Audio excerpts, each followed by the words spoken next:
How's it going, YouTube? It's Pilot Flame and I'm back here with another video, and today we're going to be looking at White Mage and their changes coming in Final Fantasy XIV's next expansion, Shadowbringers. So in the previous expansion they introduced the Lily gauge, which a lot of people didn't like. You basically could play with it without it on your hotbar, and it only just reduced the cooldown on abilities that you otherwise would have had up anyway. So how did they impact the Lily gauge? How did they change it? How did they make it different?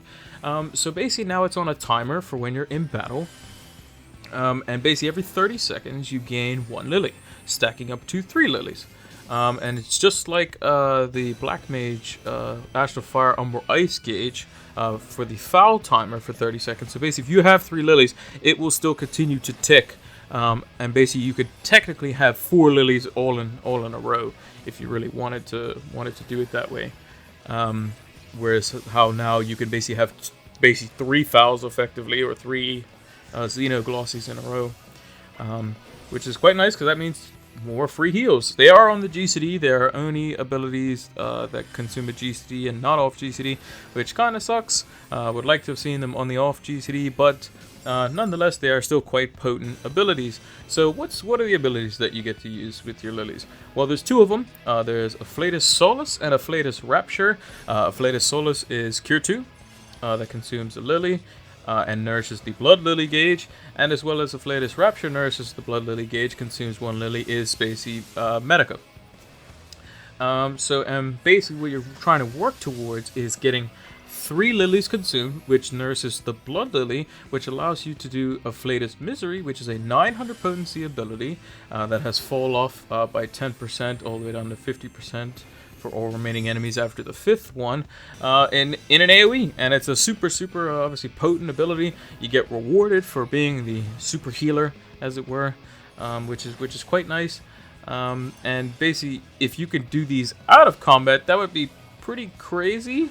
So we'll have to see how that works. I know you can't generate them out of combat, the lilies themselves, but if you go fight something before you go into an instance, does it carry on with you in the instance like cards used to? We'll have to see.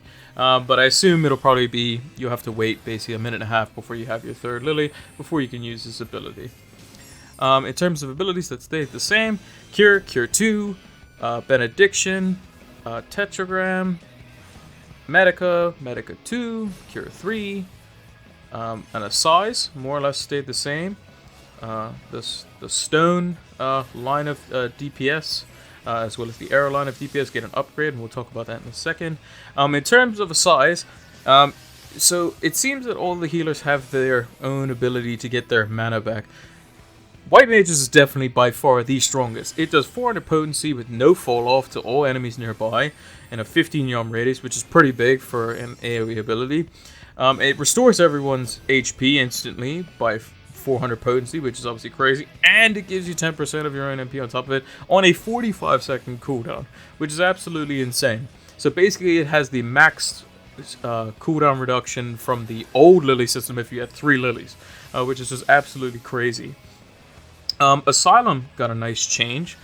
They actually receive a trait at level 78, which adds additional healing for healing actions, not spells, actions, which would mean off GCDs would count for this as well, based on the tooltip, by 10% for everyone inside the Asylum.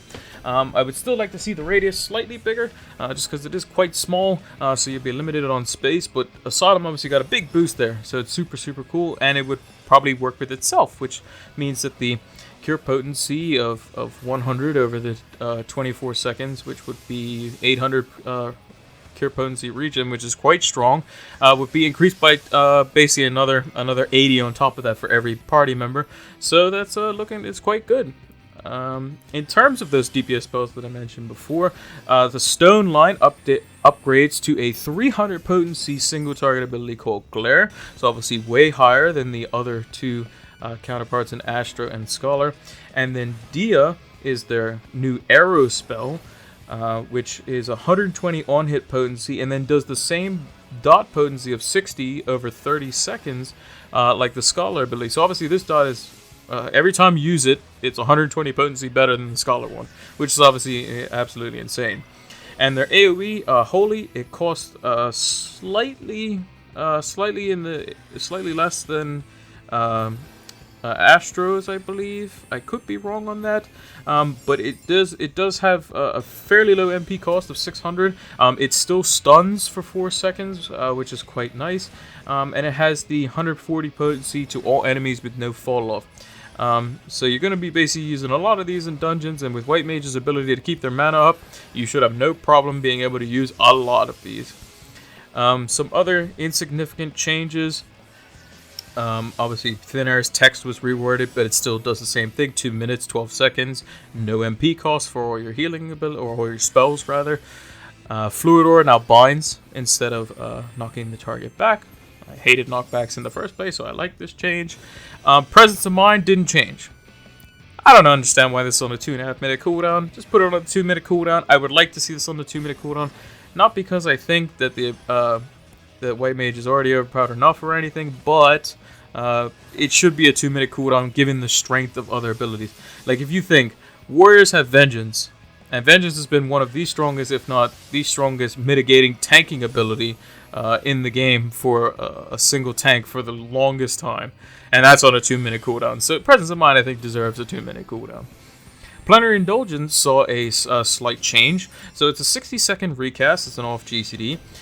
So what happens is when you activate this ability, everyone gets a confession stack. And then after that, if they receive healing via the White Mage who casted this ability, via a Medica 2, or Cure 3, it does an additional trigger of healing on top of that. So as an example, Cure 3 does 550 cure potency to everyone that's within a 6 yalm radius. If I had the confession stacks on everyone and they got hit by the Cure 3, they would get an additional 200 potency on top of it via Plenary Indulgence. So it would effectively make a Cure 3 a 750 potency ability cure-wise for all members in the party rather than 550. Which is quite nice. The only thing with Plenary is that it does have a fairly short duration, so you have to use it quite quickly.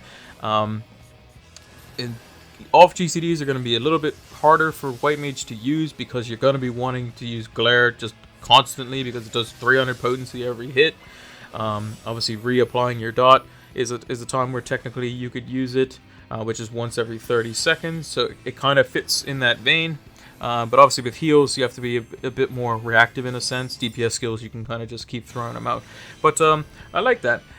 It is quite good. It doesn't have as much flexibility as the Astrologian one with the horoscope, with the ability to basically reactivate it within the 20 seconds, whereas this one's just kind of, I want my heal to be a little bit bigger. And it's triggered on, like I said, Medica 2, or Cure 3. And if you have 2 White Mages in the party, only the White Mage that used the ability can use this. It says that very specifically in the text. Lastly, we have the White Mage level 80 ability Temperance. Now, this is the one that you saw in the trailer, where they have the massive wings and they go basically angel mode. It has a recast of 120 seconds, and it increases healing potency by 20% while reducing the damage taken by self and all party members within a 30 yalm radius by 10% for a 20-second duration. This ability is absolutely nuts. It's super good. White Mage finally got raid utility. It's just super cool. You basically turn this on and you become God mode. In my opinion, it is better than the Astro's ability because it just makes your healing 20% stronger, which probably is arguably better than the shields. So you can basically cut out a heal, and you take 10% less damage. So it's super insane for HOTS. It's super insane for burst healing. It's super good when you have this and a size at the same time with instant heals as well as your lily stacks. It's just overall super cool.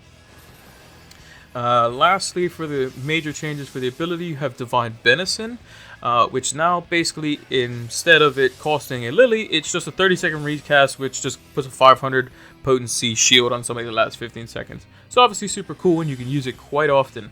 So again, giving White Mage that access to a free Adlo, basically. It's definitely just as good as Adlo. Obviously Adlo you can spread and have the 2 different types of shields and stuff, but this is obviously super cool. Lastly, the traits when they come in. So the Blood Lily gauge you gain access to at 74. And the Lily Gauge obviously was back at level 52. That is unchanged. And like all the other healers, your Stone 4 upgrades to Glare at level 72, as does your Arrow 2 into Dia. So what can we expect from White Mage? Super good in dungeons, gonna be insane for prog, and arguably the best healer on paper right now from what we can tell, over all the other ones by a landslide. The cards aren't pulling Astro up to a level where they want to be. Scholar's still going to be insane in raids, but in terms of if you want something to kill a dungeon, if you want something that's going to be able to solo heal basically without using mana, this is the job. The definite the dungeon killer is back. So that's going to do it for this video, guys. That's it for the healers. We're moving on to the casters next, and I believe we'll be starting with Black Mage, so stay tuned for that one. Until next time, take care.